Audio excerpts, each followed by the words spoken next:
YTN을 향한 시청자 의견이라면 모두 귀 기울여 듣고 답하는 시청자 톡톡 Y 시간입니다. 오늘 주목한 시청자 의견을 AI 앵커 Y고가 소개해드립니다. 지금 바로 만나보시죠. 안녕하세요. AI 앵커 Y고입니다. 오늘의 첫 번째 주제는 하임리법에 대한 시청자 의견을 들어봤습니다. 자세한 내용 지금 바로 보시죠.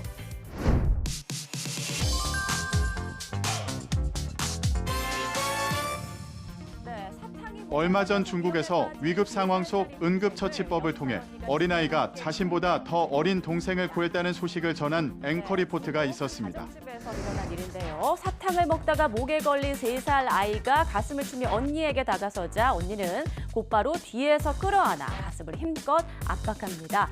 목에 이물질이 걸렸을 때 하는 구조 방법이죠. 하임리히법을 실행한 겁니다.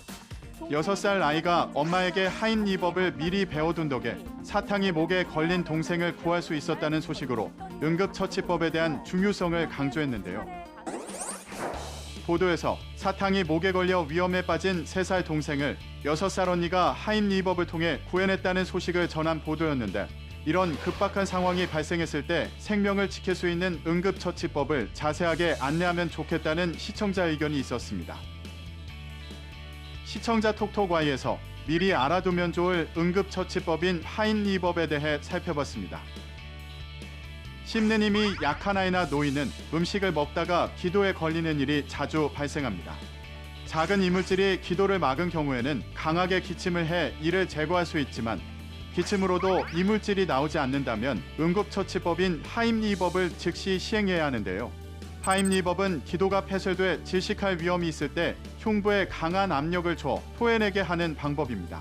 환자가 성인이며 의식이 있을 때는 첫째, 환자의 등 뒤에서 주먹 쥔 손을 명치와 배꼽 사이에 놓은 다음, 둘째, 다른 한 손으로 주먹을 감싼 뒤 한쪽 다리는 환자 다리 사이로 놓고 무릎은 살짝 굽혀서 안정적인 자세를 잡은 채, 셋째, 팔에 강하게 힘을 주며 배를 안쪽으로 누른 뒤 5회 정도 당겨줍니다.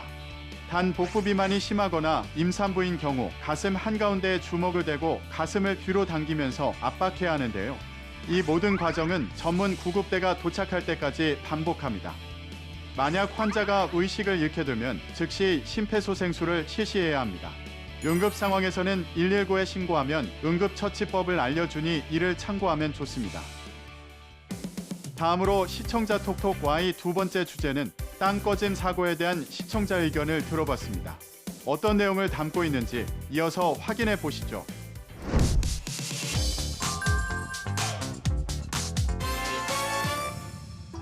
서울 강남에서 도로 일부가 내려앉았다는 신고가 접수됐습니다. 최근 이어진 땅 꺼짐 사고에 시민들의 불안이 높아지는 가운데 강남 한복판에서도 관련한 신고가 있었다는 소식을 전한 보도가 있었습니다. 서울 지하철 9호선 원주역 6번 출구 인근입니다. 왕복 6차선 도로 일부가 내려앉은 모습입니다. 도로를 지나던 버스 기사가 평소와 느낌이 다르다며 신고했는데 땅 꺼짐 현상의 전조 증상 아니냐는 우려도 나왔습니다. 관계 당국은 도로가 무너질 위험은 없는 것으로 보고 내려앉은 부분을 새롭게 포장해 보강하기로 했습니다. 지난해 땅 꺼짐 사고가 있었던 원주역 인근에서 올해도 관련 신고가 있어 관계 당국이 내려앉은 부분을 보강하기로 했다고 전했는데요. 연희동 땅 꺼짐 사고에 이어 원주역 근처에서도 땅 꺼진 전조를 발견했다는 소식을 전했는데, 땅 꺼진 전조 증상에 대한 소개나 유의법에 대해 설명했다면 기사의 실용성을 높였겠다는 시청자 의견이 있었습니다. 시청자 톡톡Y에서 땅 꺼짐 전조 증상과 땅 꺼짐 현상이 나타났을 때 유의법을 살펴봅니다. 땅 꺼짐이 발생한 상황에서 일반인이 할 수 있는 건 많지 않습니다. 국민안전관리원은 땅 꺼짐 대비 국민행동요령으로 다음과 같이 소개하는데요. 첫째, 위험 장소에서 멀리 떨어져 안전을 확보한다. 둘째, 안전 확보 후 112나 119에 신고한다. 셋째, 주변에 큰 소리로 위험 상황을 전파한다입니다. 무엇보다 조짐이 보였을 때 가까이 다가가지 않는 게 중요한데요. 땅 꺼짐의 조짐은 장소마다 조금씩 다릅니다. 공사 현장에서는 주변 도로의 균열 또는 높낮이 차이가 발생하는데요. 아스팔트 도로에는 울퉁불퉁해지거나 움푹 들어간 곳이 생깁니다. 또 갑자기 물이 솟아나거나 비가 오지 않았는데도 도로가 젖어 있다면 주의해야 합니다. 땅 꺼짐은 주택의 인근에 생기면 치명적일 수 있습니다. 갑자기 주택 외벽 및 내부 벽에 균열이 생기거나 집바닥에 경사가 생기거나 울퉁불퉁함이 만들어지면 즉시 지방자치단체에 신고해야 합니다. 화장실의 샤워기 및 수도꼭지에서 흙탕물 또는 흐린 물이 나와도 땅 꺼짐의 전조로 보고 미리 대피하는 게 권고됩니다. 마지막으로 오늘 시청자 톡톡 Y 세 번째 주제는 우리나라 인공강우에 대한 시청자 의견을 들어봤습니다. 이어지는 내용도 지금 바로 만나보시죠.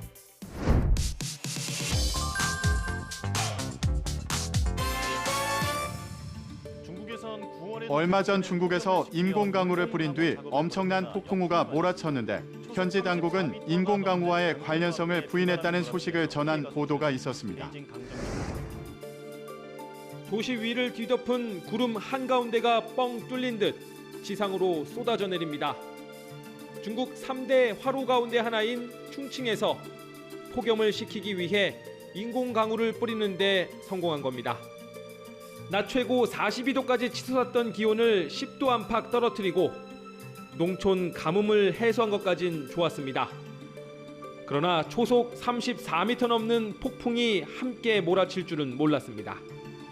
인공강우 뒤에 오히려 습도가 높아져 도시 전체가 한증막처럼 변한 것도 역효과로 꼽힙니다.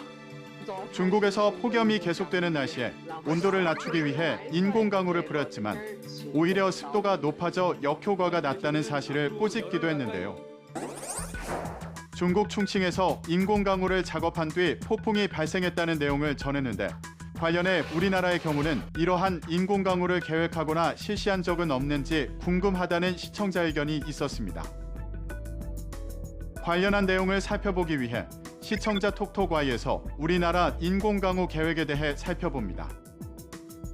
우리나라는 2006년 대관령에 구름물리선도센터가 생기고 2017년 기상항공기가 국내에 들어오면서 인공강우 기술 연구에 본격적으로 뛰어들었습니다. 기상청은 올 6월에 인공강우 전용 항공기 2대를 도입했는데요. 현재는 기상관측 항공기 1대를 인공강우 실험용으로 사용 중입니다. 인공강우란 구름 속에 구름실을 살포해 구름을 성장시켜 비를 내리게 하는 기술을 말합니다. 구름시로는 요오드화은, 드라이아이스, 염화칼슘, 염화나트륨 등이 쓰입니다. 기상청은 현재 목표로 2024년부터 2028년까지 5년간 강원 및 경북 동해안 지역에 인공강우를 통해 비를 뿌리고 산불 예방 효과를 검증하는 것이라고 밝혔습니다. 기상청은 인공강우를 통해 산불을 끄는 게 아니라 산지의 메마름 정도를 낮춰 산림 건조도를 완화하고 산불을 예방하는 효과를 거두는데요. 산불 예방 효과 검증을 마쳐 효과를 입증하면 산불 예방을 위한 전략 중 하나로 본격 활약하게 됩니다. 인공강우 기술은 가뭄 방지, 수자원 확보, 미세먼지 예방 등 여러 분야로 점차 확대돼 활용될 계획입니다. YTN 방송의 부족한 부분을 채우는 시청자 톡톡 Y 시간. 다음 주도 다양한 시청자 의견과 함께 돌아오겠습니다.